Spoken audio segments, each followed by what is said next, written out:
That's great.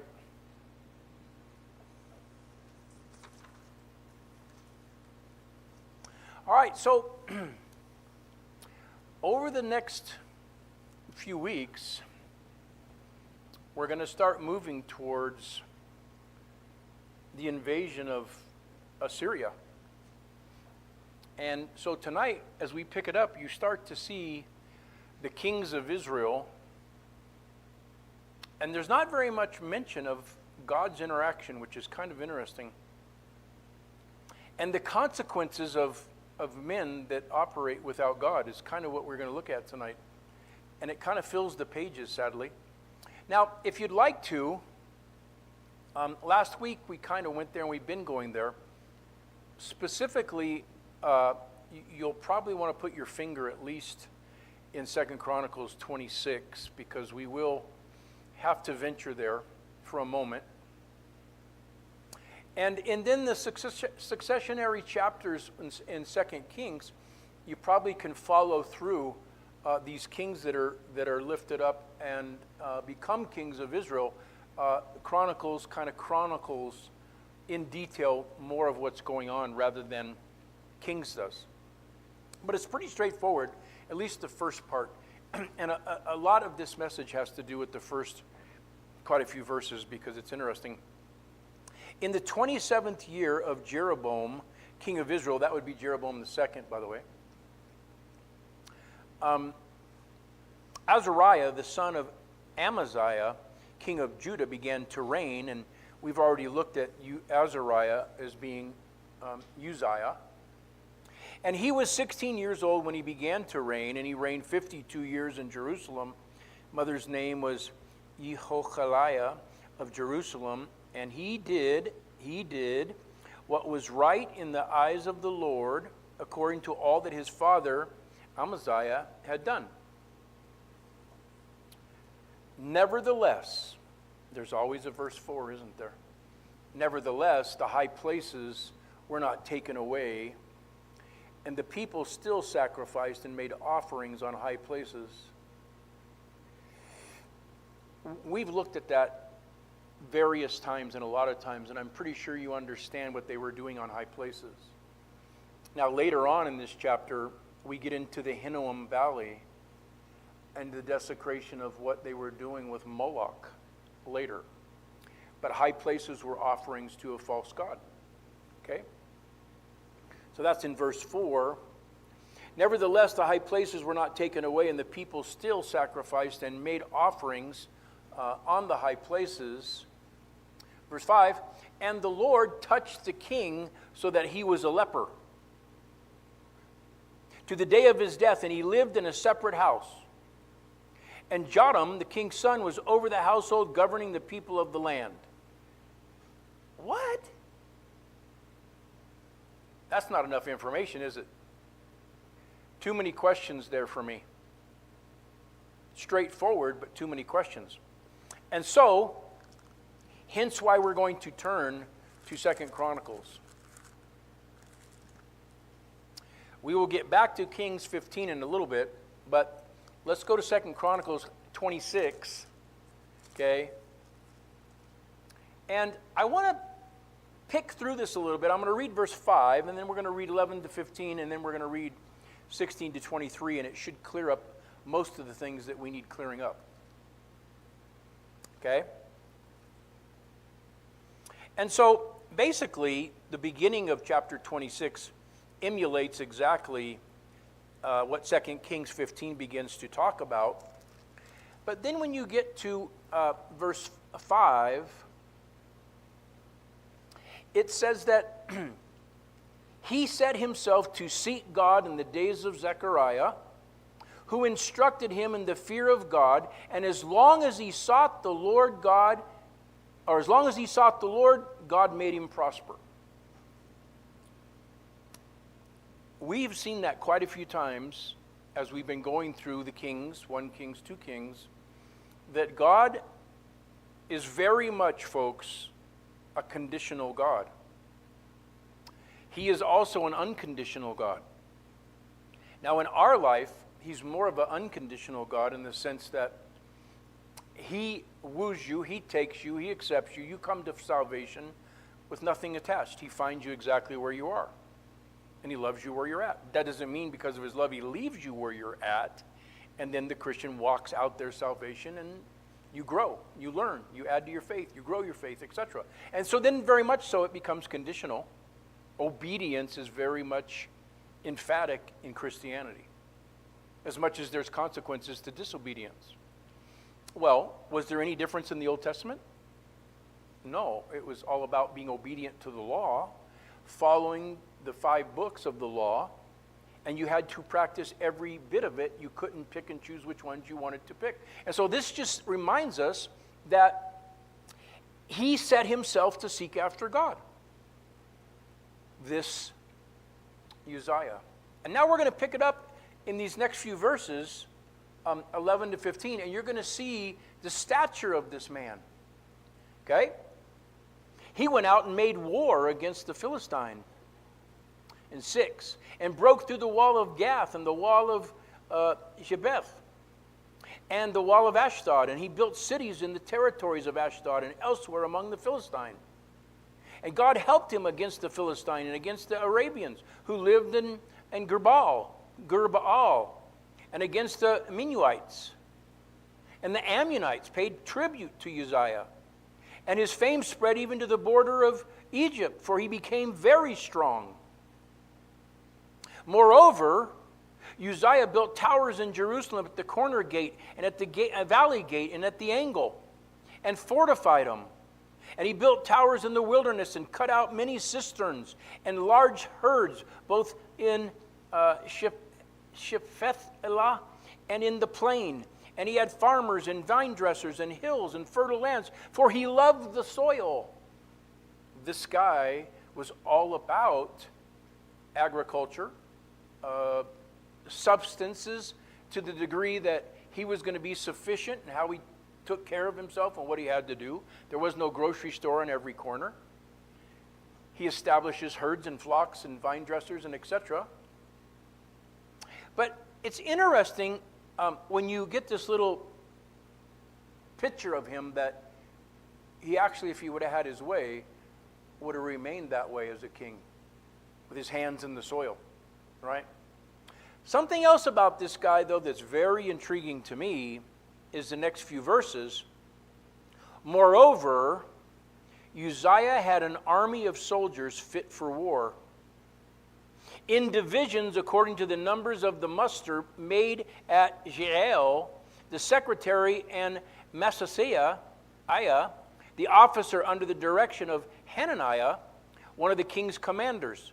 So he establishes, by the rule of commanders being over foot soldiers and sergeants and etc., this huge formation of how this military might was set up and how it was supposed to go about the land. Now what's even more intriguing as it goes on, watch this. The whole number of the heads of the fathers' houses of mighty men of valor, those are the leaders, is 2,600. So the 2,600 are under their command was an army of 307,500. So there's 300,000 in this army, plus. It says that who could make war with mighty power to help the king against the enemy. Now here's where it gets more intriguing to me at verse 14. Do you remember months backwards, if you could afford or had a steel spear, you were considered wealthy.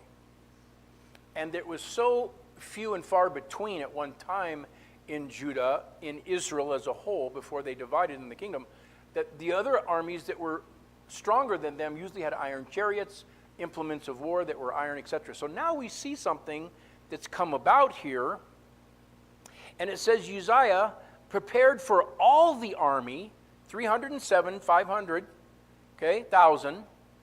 He prepared for all the army shields, spears, helmets, coats of mail, bows, and stones for slinging. This is a pretty equipped army, you have to say, right? Watch this one. In Jerusalem, he made engines invented by skillful men to be on the towers and the corners to shoot arrows and great stones. It was under his watch that the catapult became known and that they were stationed upon the walls that shot these gigantic. Now, I never quite understood why you would want to have a giant arrow shooting out into this vast crowd of people. Because a big arrow coming at me, I would think I'd be able to give him a little head fake, dodge. But the catapult's a pretty interesting invention here, and it kind of way before its time, so to speak. Okay? Sometimes we think, these guys were stone throwers. No, there's some advanced things going on here. It's pretty intriguing, I think. And as a result of this, the fame spreads far and wide, and he's marvelously helped till, watch this, till he was strong. Your text might say, till he became prideful. See, it's always interesting when you look at what you've done and start taking the glory. I read this thing several times, and so many people bask in who they were and what they did. This guy now puts together this vast army. He clothes them. He has the rights. He's making maneuvers in history. Okay? This guy has alliances. Later you'll see that he goes after the Amorites. He quells a lot of things that are going on. He takes back land. He incites people outside of the area because now they're becoming strong again. And as a result of being strong, it keeps the other armies at bay with regards to the tribes in the south for a period of time. So your text, my text, will say the word till he was strong. It may mention, right, until he was found to be prideful. This is God's viewpoint looking at this, going, this guy's moving forward, doing all that he cares to do as far as establishing the land, the army, the implements of war. He has smart guys around him. He builds these things until he was made strong. And it carries right into 16, and you'll see it. And then here comes the issue of Uzziah. But when he was strong, he grew proudful. Or this one says, he grew proud. When you're doing well, do you grow proud? It's very easy and subtle to do. And then we get a phone call from somebody that lives in Augusta, Georgia, that has lost everything. The whole city is shut down, by the way. They don't expect power for a month, if not 45 to 60 days. No FEMA to be found. No food. A lot of people. I was talking to Kevin Steele, a man that I've met, a pastor there that I pray for. More than half the congregation has trees in their houses. And you got to figure this is a Cat 4 storm, 140 mile an hour winds. And it was 883 miles in circumference, moving fast. Whew, and just blew through those areas. And so they're not so prideful today. They're not so thinking that they don't need God in their life, whomever they might be. They got a rude wake-up call that you always need God one way or another, do we not? And so that's the challenge. He grew proud to his own destruction.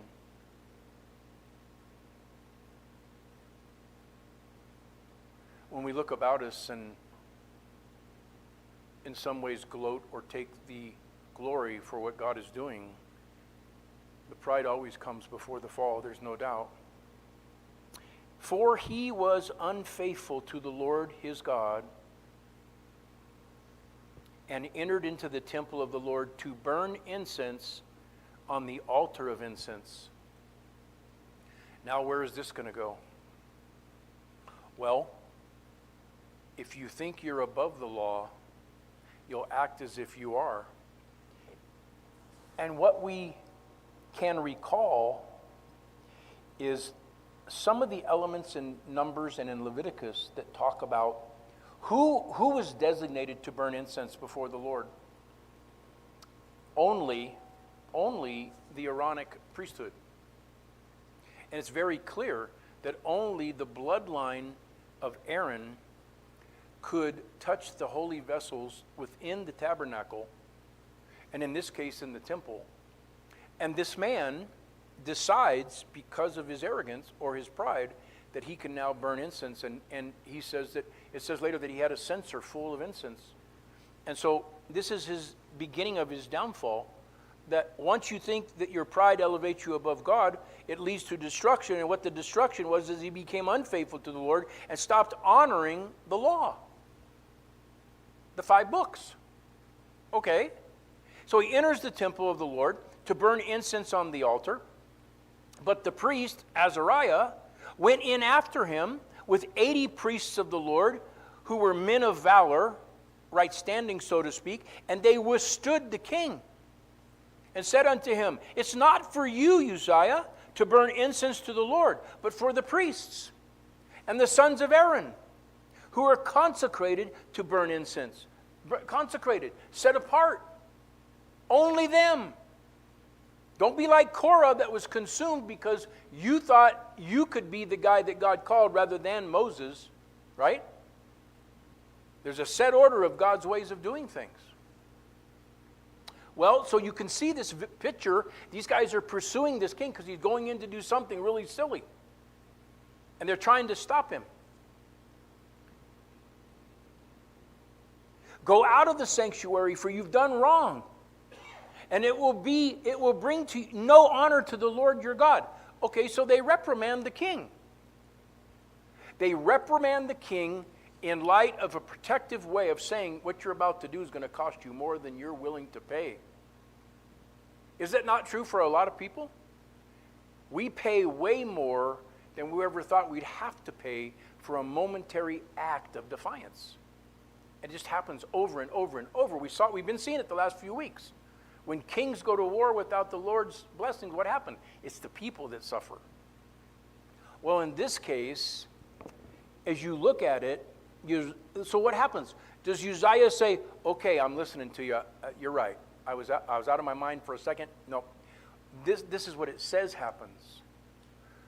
And this is what pride does. Pride does not listen to any wise counsel. Folks, when you're bent on your way, it can't hear anything but your way. And so you see Uzziah now. Then Uzziah was angry, and now he held the censer in his hand to burn incense. Right? You get that, right? The censer was a bowl, or like this, a ball, and you could clip it, and you could put the incense in it, and you burn, and you could light it, and it's on a stick, and he's going in to do the thing. It's pretty simple. He's angry, and he has the censer in his hand to burn it. And when he became angry with the priests, leprosy broke out on his forehead. In the presence of the priests in the house of the Lord, by the altar of incense, and Azariah, the chief priest, and all the priests looked at him, and behold, he was leprous in his forehead.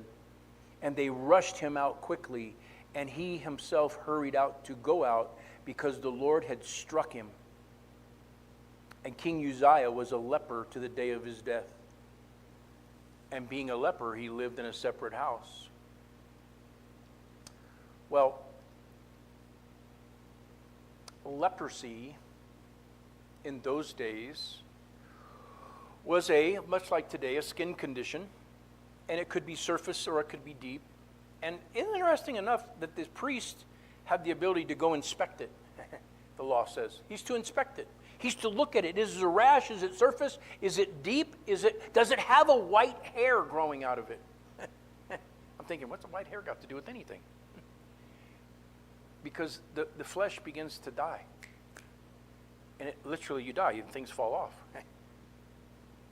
And so why is he ushered out so fast? Because the law said that you could not be in the presence of the Lord. You had just defiled the holy things.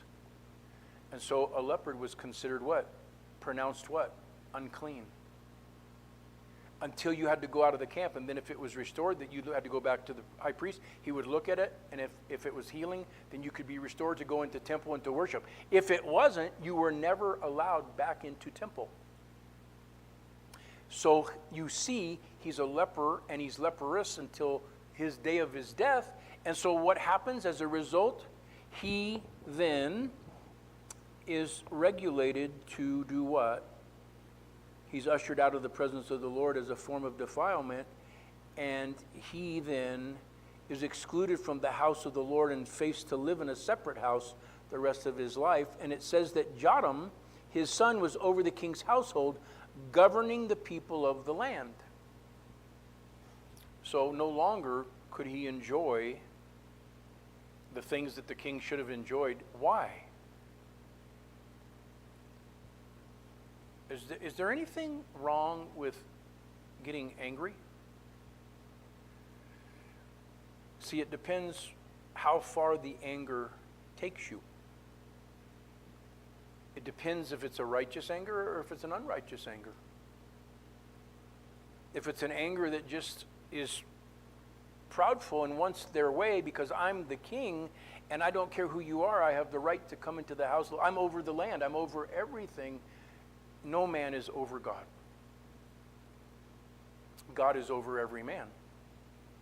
As Scripture says, that God gives us the breath that's in our lungs. He gives us life every day. And so you look at this and you think to yourself, or I think to myself, Lord, it's a cautionary tale. It's a cautionary truth that God sees my heart. And that I so want the church of today to be the church that I walked in 2 years ago. I want the church of grace that loved people.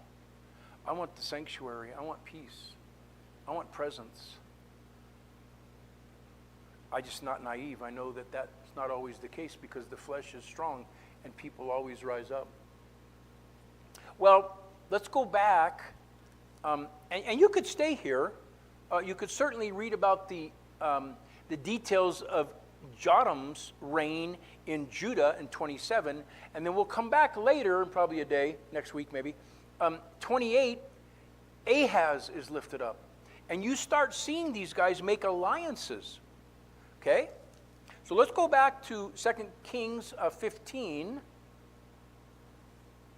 and we'll jump in where I said murder and mayhem. I want you to kind of see what goes on here. And then what I didn't read to you is it's a known thing. If you were a king of Judah or a king of Samaria, what happened? Your life's recorded in the book of the Chronicles of the Kings, and then they buried you with the kings in the king's tombs. It says it quite often. Uzziah was not buried in the tombs of his fathers because he was unclean, leprous. So it cost him way more than he understood, didn't it? Anywho, verse 7, Azariah slept with his fathers, that's Uzziah, and they buried him with his fathers in the city of David, and Jotham, or Jocham, his son, reigned in his place. All right, so we get to this 8 through 10. I want you to see what happens. And I don't know that I'm going to go word for word.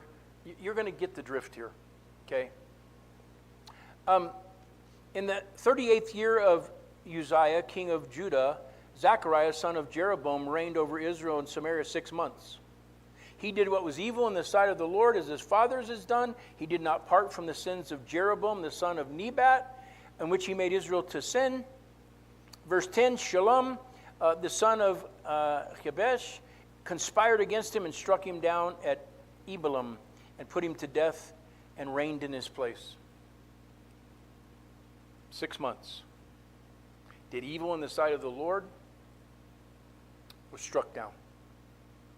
Next guy takes his place. Next guy takes his place, and then it goes on, and I'm going to exclude this because it just says that the rest of the deeds of Zechariah, behold, they're written in the Chronicles of the Kings. But what's really interesting is this comes to the conclusion of that guy's life of what? The dynasty of Jehu. And the Lord said that they would only last 4 generations on the throne, and then they would be no more. So it's kind of interesting. Verse 12, this was the promise of the Lord that he gave to you, Jehu, your son will sit on the throne of Israel to the fourth generation, and it came to pass. So here comes this Shallum, son of Jabesh, began to reign in the 39th year of Uzziah, king of Judah, and reigned 1 month. So one guy lasted 6 months, next guy lasts 1 month, and then Menahem, the son of Gadi, came from Tizar and came to Samaria, and he struck down Shallum, the son of Jabesh, in Samaria, and put him to death and reigned in his place.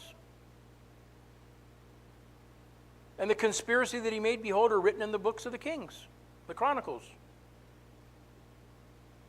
So, you see why I wasn't jesting when I was saying there's murder and mayhem. There's no order. Why is there no order? Because it's the beginning of the end. It's the beginning of the end. There's going to be some alliances made pretty soon.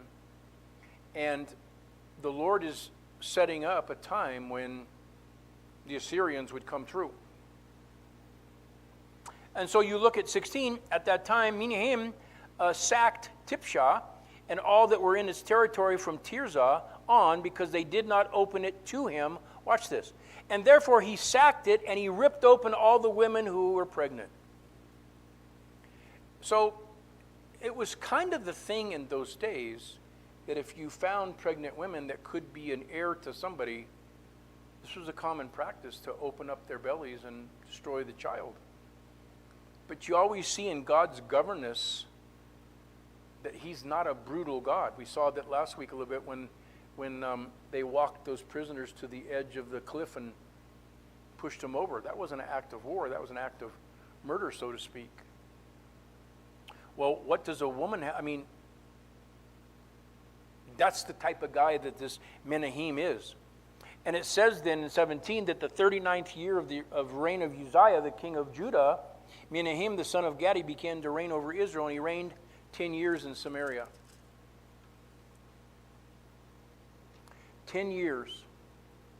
And he did what was evil in the sight of the Lord, and he did not depart all of his days from the sins of Jeroboam, the son of Nebat, which he made Israel to sin. Isn't it amazing? Do you find it amazing that the sins of Jeroboam are continuously going through generations? And it's all based on what? Idol worship. A false god. It's very hard to root out false religion once it gets a foothold, because it's slippery. It changes the facade, changes its look, changes the way it sees things. I just find it intriguing how many times you have to rid yourselves. Now, here we go, and that this Menahem, makes this alliance with Pul. Okay? The king of Assyria came against the land, and Menahem gave Pul 1,000 talents of silver that he might help him to confirm his hold on the royal power. And Menahem exacted the money from Israel, that is, from all the wealthy men, 50 shekels of silver every man, and gave to the king of Assyria. So that the king of Assyria turned back and did not stay there in the land. Then it goes on to say the rest of the acts of this guy, are they not recorded? And Menahem slept with his fathers, and Pekahiah, his son, reigned in his place.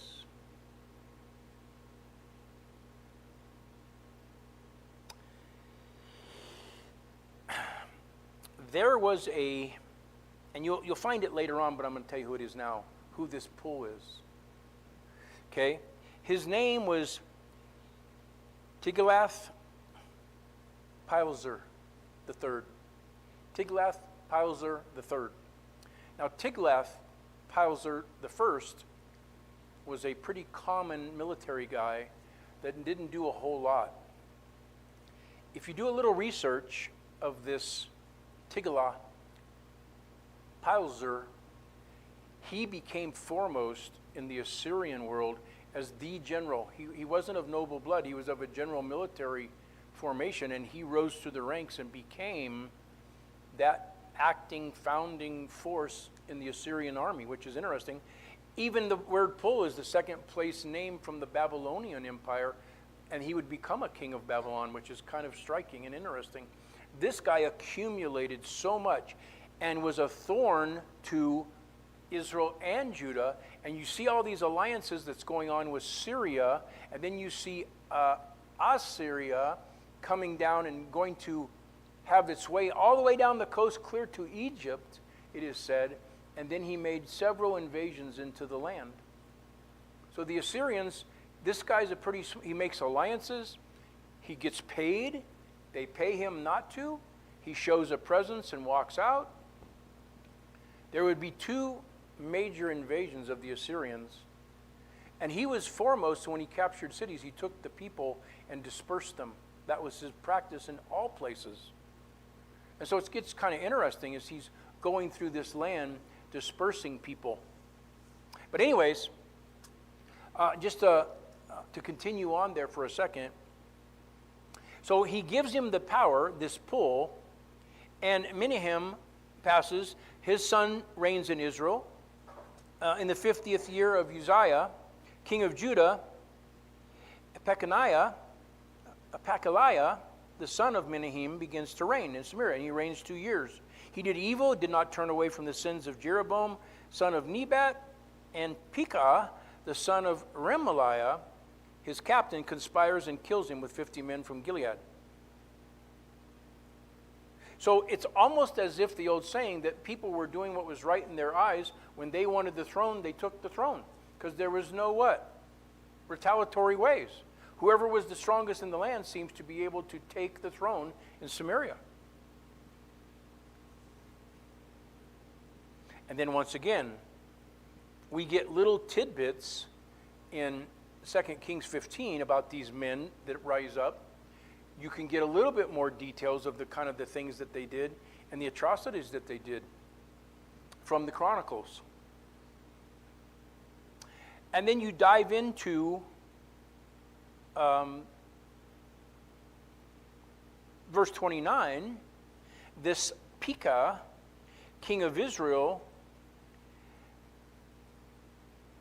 Tiglath-Pileser, the king of Assyria, came and captured Ijon, Abel Beth Maachah, Chanoah, Kedesh, Hazor, Gilead, in the region of Galilee, and all the land of Naphtali, and he carries away the people captive to Assyria. You see how he's making a little small maneuver here and takes back land. He's already done all that he needs to do where he's been, and now he starts advancing into northern Israel, so to speak, the territories. That's called that invasion into the Galilee, and there's a name for it that escapes me this second. But it was a major conflict and war in the upper regions where the whole tribe of Naphtali gets ransacked, so to speak.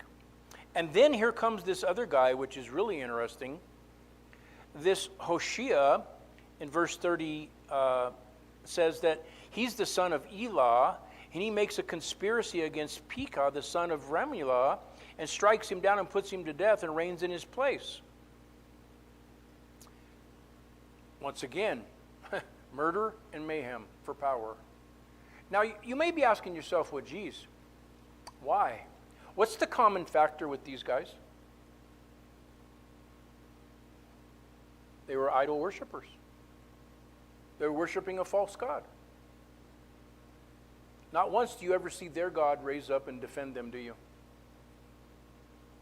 Because he's not a god at all. He's just a fabrication of the mind. He's a piece of stone, or he's a piece of rock, or he's something covered in a shiny substance. And thank goodness for the New Testament that says behind idolatry is what? Demons in disguise. So they'll use and abuse until they're done, and then they'll destroy. That's what they do. And that's all they do. Well, they continuously practice idolatry, and then it says that this Tiglath-Pileser, like I said, comes down, starts taking over land. He appoints this Hoshea, son of Elah, and conspires against Pekah the son, and puts him down and puts him to death, and reigns in his place, 20th year of Jotham, the son of Uzziah. Now the rest of these acts of Pekah, are they not behold in the Chronicles? Then it goes backwards a little bit and shares with you on the parallel. So those are the kings of Israel that are slaughtering each other to get power. And then he points out the king of Judah, this Jotham. and 32. Right? And it goes on to say he's 25 years old in verse 33 when he begins to reign. And he reigned 16 years in Jerusalem. His mother's name was Yerusha, and the daughter of Zadok. And he did what was right in the eyes of the Lord, according to all his father Uzziah had done. Nevertheless, high places were not removed. People still sacrificed. It goes on and talks about some of the things that he did, but then 2 Chronicles chapter 27 highlights the life of Jotham and all the things that he did. And he was a strong and he was a mighty man. But it's his son that becomes this scoundrel. He rebuilds portions of Israel. He reinstates the Lord's house, etc. And then I want to highlight verse 37 because it's important. In those days, the Lord began to send Rison, the king of Syria, and Pekah, the son of Remaliah, against Judah. So you see how they overlap there? These two are in alliance to start breaking the power that Uzziah had put together. Remember the army, formidable army that pull the Assyrian king is not willing to come against. He measures the numbers until it's the right time. And so he's picking and picking and picking, tearing apart. That's kind of what you're seeing here. And then Jotham passes, dies, buried with his fathers. And now I just want to touch base on chapter 16. Not going to do it, but I got to introduce Ahaz. I got to introduce Ahaz for a moment because he's a scoundrel. Now, for most part, you've had several kings in the south that are good kings. What was their rub? They didn't remove all the high places. They allowed the people to continue idolatry, sadly. But other than that, the Chronicles would record that, and different places would record that these were men unto God's favor. In the 16th year of Pekah, the son of Remaliah, Ahaz, the son of Jotham, which is in the north now, king of Judah, began to reign. Ahaz is 20 years old when he begins to reign, and he reigned 16 years in Jerusalem. He did not do what was right in the sight of the Lord, in the eyes of the Lord his God, as his father David had done. But he walked in the way of the kings of Israel, implying what? That he returns to idol worship and to the sins of Jeroboam, the golden calf. It goes on and it says that he, in verse 4, according to the despicable practices of the nations whom the Lord had driven out before the people of Israel, and he sacrificed and made offerings on high places and on the hills and under every green tree. Now, how old was the guy? 20. There could be a lapse here of time, could be, because it says in the Chronicles, okay, that he, did you find, here let me just make sure that I get this out because it's important. 20, but he walked in the ways of the kings of Israel, buried, here it is. Despicable practices of the nations whom the Lord drove out before the people. What's he alluding to? The child sacrifice to Moloch. The child sacrifice to Chemosh, to Baal, Ashtaroth, etc. The nations that were in the land. Remember what he told them when they went into the land? Don't have anything to do with these. Don't intermarry. Don't mix. Annihilate. Get rid of. Or they will entice you away from me and you will fall to their gods and you'll worship their gods. Kind of what went on here. Anywho, in Chronicles, this young fellow tosses his own child to the fire. So we've talked about this many times, just one more time so we get it clear. Not that I like to talk about it, but it's just, these images of the magnitude that they were made castings of bronze. They were hollow, and they'd light the fires on the inside, and so you could toss the child into the arms, and they would squeal and do those types of things. Or they had a practice of just cutting them in half. And they found those in Samaria. So there's all this archaeological factual things that dictate what these people were doing. And then the Hinnom Valley comes into play later, and I'm going to do a study in the next week or so. We're going to pause, put the brakes on, and talk about this king of Assyria and the history behind him, because it's pretty fascinating, and it's big. It's not little. This guy was like, and the practice of these people. The Hinnom Valley was a valley of waste. In the successionary periods of times in Israel, it had become a place of the worship of Moloch. And Moloch was that false god that received children. And so sadly, he made offerings on high places and on the hills and under every green thing. And then from that point on, verse 5, we start to get into advancements of Assyria, and then we'll get into later what exactly they were doing to the people and how they dispersed them, and etc. There's a lot of interesting stuff out there, whether or not some people advocate that the 10 tribes weren't dispersed.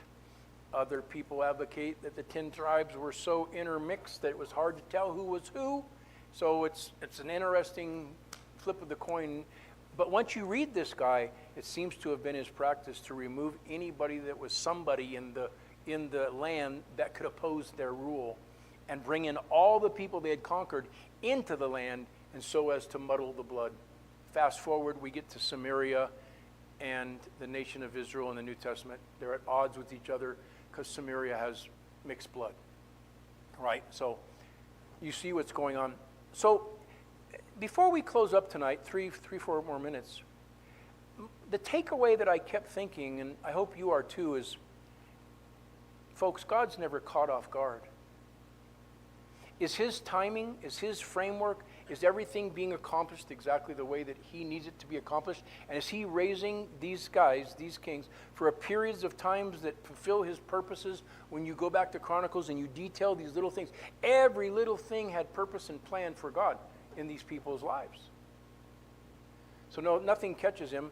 And this is going to lead to, sadly, because of disobedience and idolatry, to complete capture. And then you see the captivity, the disbursement, and there's no accident that Babylon takes Judah and Benjamin. And we'll get to that later. It's very specific, by the way. Contrary to the Assyrian, the Babylonians did something very unique, and so we'll get there. Gracious Father, thank you. Thank you for the evening. Thank you, Lord, that it would have been easier, Lord, to look at this and just say, well, you know, these guys were envious and they killed each other. And that's a true statement. But Lord, each act, each thing is going to go with them into eternity, and they're accountable to you for who they took and the lives they took and why they did the things they did. And Lord, keep us ever mindful of Uzziah when Isaiah writes of him, and different prophets, Amos and Hosea, speak of the men that we're talking about now. And when we get to the account of the Assyrian king, we're going to touch base on some of the minor prophets that were speaking in regards to the actions that are going on. So Father, everything has plan and purpose in your economy. And Lord, it seems to me that we need to really work hard that we don't become arrogant in your eyes. That we need to really work hard that pride doesn't lift up and think that we can take any glory, any credit for anything that you've given to us to do. We're simply being obedient servants unto you, Lord, and following. And so, Lord, we thank you for that. We praise you for that. I ask, God, that you'd be with each and every soul as they go home and watch over them and guide and direct them. Lord, I pray that anxieties and fears and things that's going on in the land don't overtake. Lord, that we always remember that everything passes through your throne, right through your fingers, that you see all things, you're in things, Lord. You're not in all things, because then we could worship a rock and a frog and a log. But God, that you have your hands in all things. And so, Lord, thank you for that. I take comfort in knowing that you're in control, even though there's times I get angry. So, Father, help me not to despair and help me not to get ahead of myself. Let me always stay focused with you, and let my brothers and sisters stay focused in you as well. So, Lord, bless us, guide us, direct us, watch over us.